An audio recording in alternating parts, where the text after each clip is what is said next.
ማስቲካ ማኘክ በርካታ የጤና ጥቅሞችና አንዳንድ ሊታወቁ የሚገቡ ጉዳቶች አሉት። ማስቲካ ማኘክ ያሉትን ጥቅሞች ለአእምሮ ንቃትና ትኩረት ጥናቶች እንደሚያሳዩት ማስቲካ ማኘክ ወደ አእምሮ የሚሄደውን የደም ዝውውር በ25 እስከ 40% የሚሆን ይጨምራል ማለት ነው። ይህም ትኩረትን ለመሰብሰብ የማስታወስ ችሎታን ለማሻሻልና በስራን ወይም ደግሞ በትምህርት ወቅት እንግዲህ ንቁ ሆነን እንድንቆይ ያደርጋል። ለጥርስ ጤንነት ማስቲካ ማኘክ በአፍ ውስጥ ምራቅ መመረትን ይጨምራል።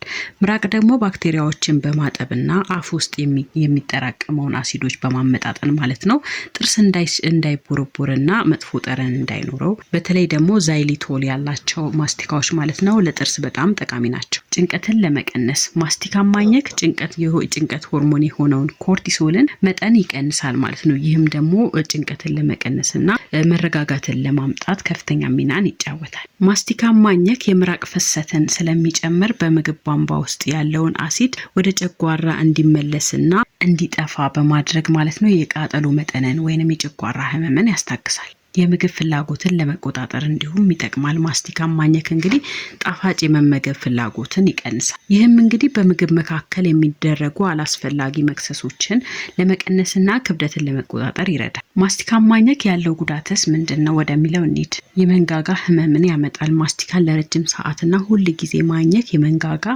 መገጣጠሚያዎችንና ጡንቻዎች እንዲዝሉ ያደርጋል። ይህም ደግሞ ለመንጋጋ ህመም፣ ለራስ ምታት እንዲሁም ለጆሮ አካባቢ ህመም ሊዳርግ ይችላል።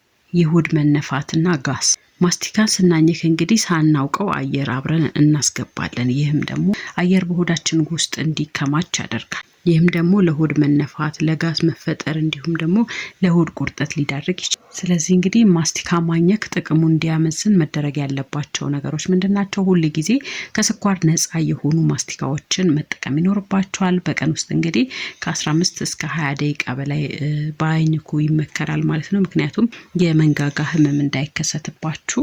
እንግዲህ የመንጋጋ ህመም ወይንም ደግሞ የራስ ምታት ሲያጋጥማችሁ ማስቲካ ማኘካችሁን ማቆም ይኖርባችኋል ማለት ነው። ለዛሬ ይዤላችሁ የመጣሁት ቪዲዮ ይሄንን ይመስላል። በቀጣይ ቪዲዮ በሌላ ርዕስ እንገናኛለን። እስከዛው ድረስ በያላችሁበት ሰላማችሁ ይብዛልኝ። ቻው ቻው።